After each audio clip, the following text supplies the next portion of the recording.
Hello, beautiful people. Time for a story. The Heaviest Raindrops, written by Ronnie14.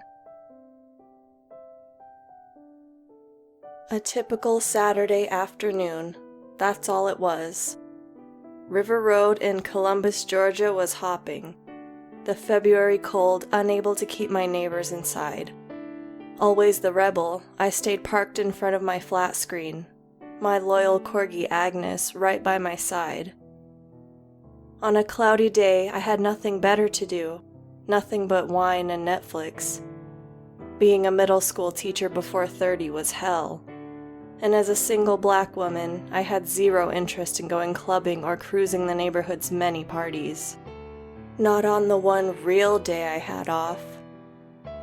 I was far from fit, but far from fat. Had nothing like Agnes's big belly, at least. With the job, though, I felt like I'd aged in dog years, and I was only one semester in. On the couch, I leaned back, flat on my flat ass. I let my long black hair down, kept my buzzed big eyes glued to the TV. Somehow, I was in heaven just right there. Such a far cry from my pre-teaching days. Back when I felt like I was in my 20s. Instead of a hot guy, I had Agnes.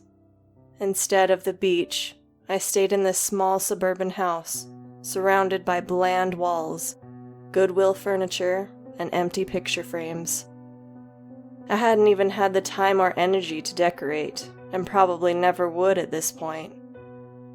With the heater running full blast, I consumed season 4 of Dexter, ogled my favorite serial killer while Agnes laid next to me, the never-ending wine like medication for my latest week of preteen trauma. I stole a glance out the window. The grayness outside kept growing, the day getting cloudier, probably colder too, I figured.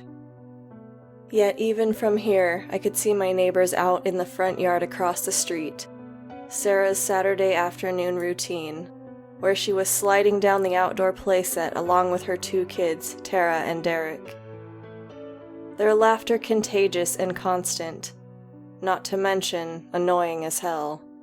Such happiness sickened me. Then again, anything with kids did.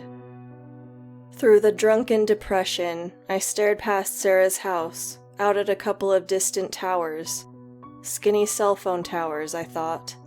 The structure's tall tombstones in the cloudy cold. I flashed a smile over at Agnes, raised my half-empty glass. "Looks like it's just you and me, girl," I quipped. Agnes gave me a, "What the fuck, Katie?" look. Cute but sympathetic. I guess we were meant for each other. Turning, I fixated back on Michael C. Hall in his form-fitting stocking outfit.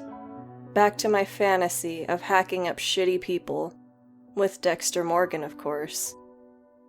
My admiring eyes stayed captivated. I was hooked, binge-watching in the booze and blood. Gripping the glass, I shifted in my seat, my heart pumping along to the show's suspense, to the sight of Dexter on the prowl. Agnes barked by my side. I could have joined in. And then came the glitches.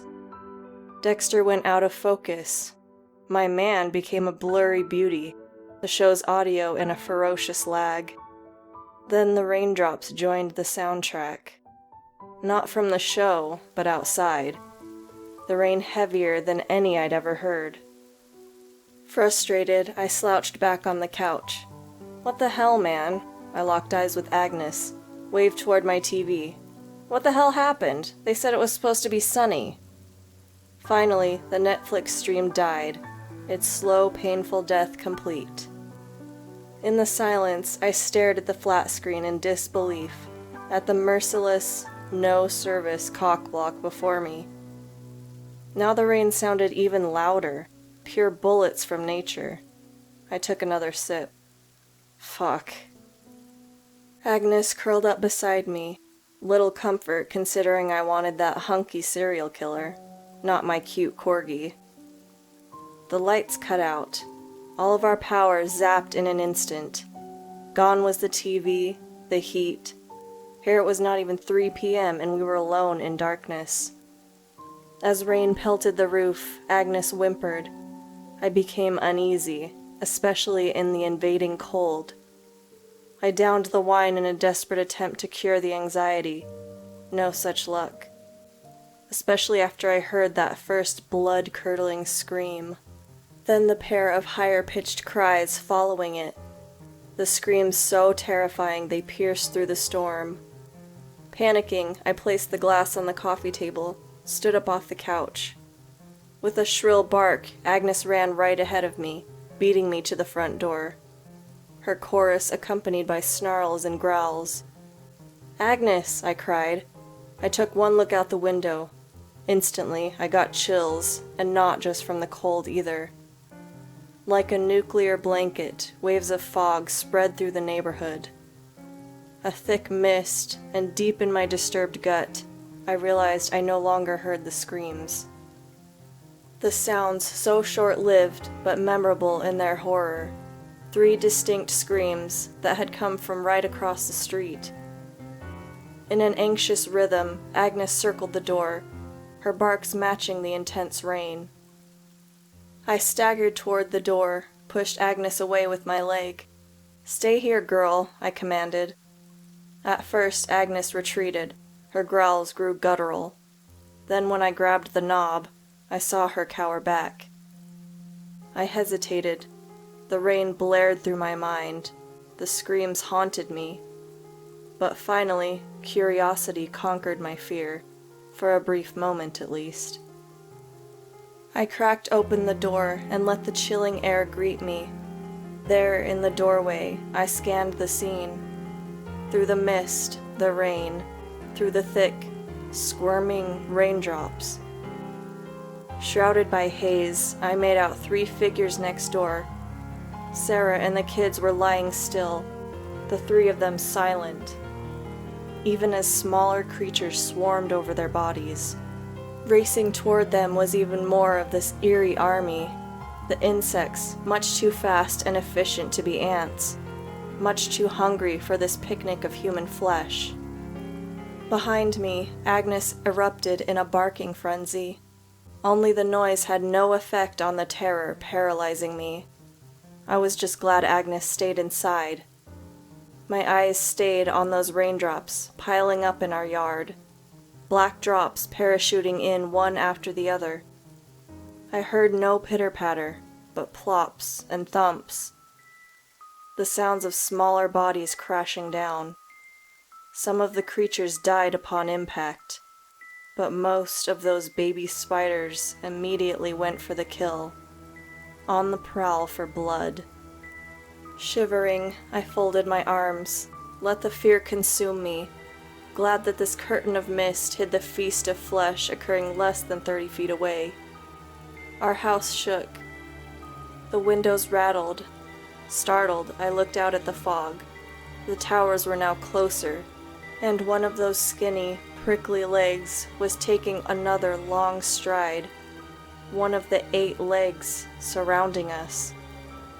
I leaned out a little further and looked straight up, doing my best to avoid the falling spiders. Like a spaceship, a black body hovered up above us. The body blocking all sunlight, the sky, blocking whatever hope River Road had left. In the darkness, the arachnid onslaught continued. All the baby spiders shot straight down from the center of the spider's massive body.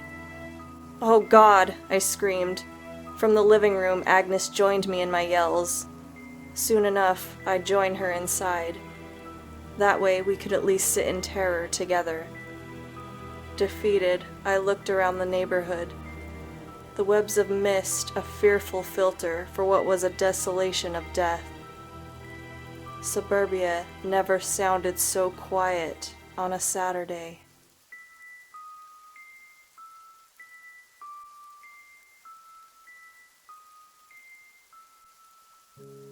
Thanks again, everyone. If you want to support me, please give me a subscribe. Have a good night. Love, the Mistress.